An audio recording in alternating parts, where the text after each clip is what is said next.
جو مصیبت بھی تمہیں زمین میں اور تمہاری جانوں میں پہنچتی ہے وہ ایک کتاب میں لکھی ہوئی ہے، اس سے پہلے کہ ہم اسے پیدا کریں۔ بے شک یہ اللہ پر بہت آسان ہے، تاکہ تم افسوس نہ کرو اس پر جو تم سے کھو جائے، اور تم نہ اتراؤ اس پر جو اللہ نے تمہیں دیا ہے، اور اللہ کسی خود پسند بہت فخر جتانے والے کو پسند نہیں کرتا۔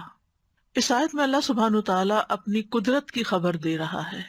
کہ جس طرح اس نے اپنی مخلوقات کی پیدائش سے پہلے ہی اپنی مخلوق کی تقدیر مقرر کی تھی، وہ پہلے سے ہی جانتا ہے کہ اس دنیا میں کیا ہونے والا ہے، زمین پر یا انسانوں پر کیا مصیبت آنے والی ہے۔ ہم نہیں جانتے، لیکن وہ جانتا ہے، یہ اس کے علم میں ہے، اور اس کا یہ علم لوح محفوظ میں لکھا ہوا بھی ہے، یعنی صرف اللہ تعالیٰ کے پاس ہی وہ علم نہیں بلکہ پوری طرح ریکارڈڈ ہے۔ یہ کام اللہ تعالیٰ پر بہت آسان ہے کہ وہ یہ جان لے کہ جو وہ پیدا کرنے جا رہا ہے وہ کس کس طرح فنکشن کرے گا، کیا کام کرے گا، کس وقت، کس پر، کون سی چیز آئے گی،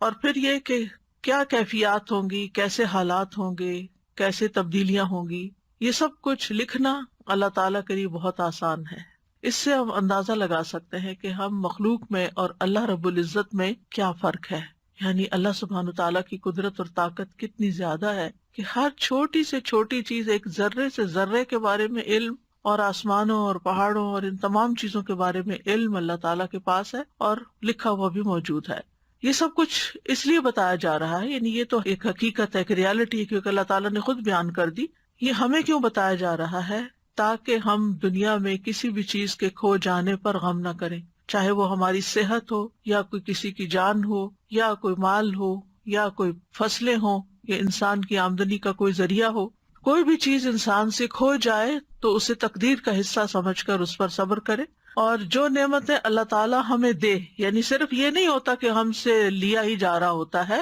بلکہ ساتھ ہی ہمیں بہت کچھ دیا بھی جا رہا ہوتا ہے۔ تو جو نعمتیں اس نے تمہیں عطا کی ہیں ان پر غرور اور تکبر نہ کرو، بلکہ شکر ادا کرو، کیونکہ اللہ تعالیٰ کسی تکبر کرنے والے، غرور کرنے والے، فخر کرنے والے کو پسند نہیں کرتا۔ انسان کے یہی دو رویے ہوتے ہیں کہ جب اسے تکلیف آتی ہے تو جزا فضا کرتا ہے، اور جب کچھ مل جاتا ہے تو آپے سے باہر ہو جاتا ہے۔ اور یہ دونوں رویے اللہ تعالیٰ کو پسند نہیں، بلکہ انسان کو ان دونوں اوقات میں وہ کرنا چاہیے جو اللہ تعالیٰ کو پسند ہے، اور اسے یہ یاد رکھنا چاہیے کہ یہ تقدیر کا ایک حصہ ہے۔ اللہ تعالیٰ نے یہ میرے بارے میں فیصلہ کیا ہے کہ اس وقت زندگی کے اس موڑ پر مجھے اس طرح کی بیماری آئے، یا تکلیف آئے، یا کوئی چیز جائے یا پھر آئے۔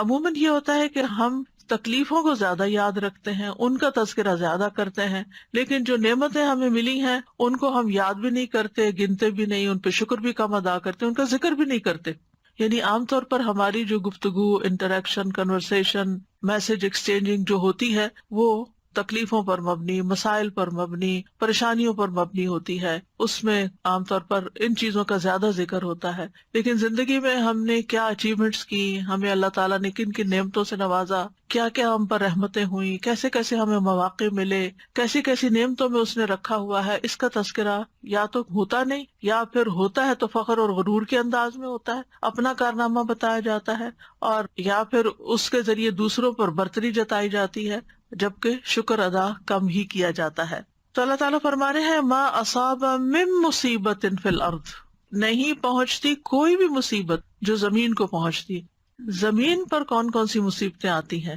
جیسے بارشوں کا نہ ہونا اور اس کی وجہ سے قحط سالی، زمین کا بالکل سوکھ جانا، یا پھر زلزلوں کا آنا، یا پھر خسف ہو جانا، یا پانی کا زمین میں اتر جانا، یا پھر سیلاب اور طوفانوں کا آنا، وباؤں کا آنا جیسے کووڈ وغیرہ جس سے انسان متاثر ہوتا ہے، یا زمین پر لڑائیاں اور جھگڑے اور فساد اور جنگیں جیسے یوکرین میں آج کل ہو رہی ہے، یا اور جگہوں پر فتنے فساد پھیلے ہوئے ہیں۔ تو یہ سب کچھ اللہ تعالیٰ کے علم ازلی میں تھا، یعنی شروع سے ہی اللہ تعالیٰ کو پتا تھا کہ میں اس زمین پر انسان کو پیدا کروں گا اور ان کی مختلف چیزوں سے آزمائش کروں گا، اور یہ چیزیں زمین پر ہوں گی۔ یہ اللہ تعالیٰ کا علم سابق ہے، یعنی الا فی کتاب من قبل ان نبرأها ولا فی انفسکم، اور نہ تمہارے نفسوں میں کوئی تکلیف آتی ہے، یعنی انسان کی جان پر،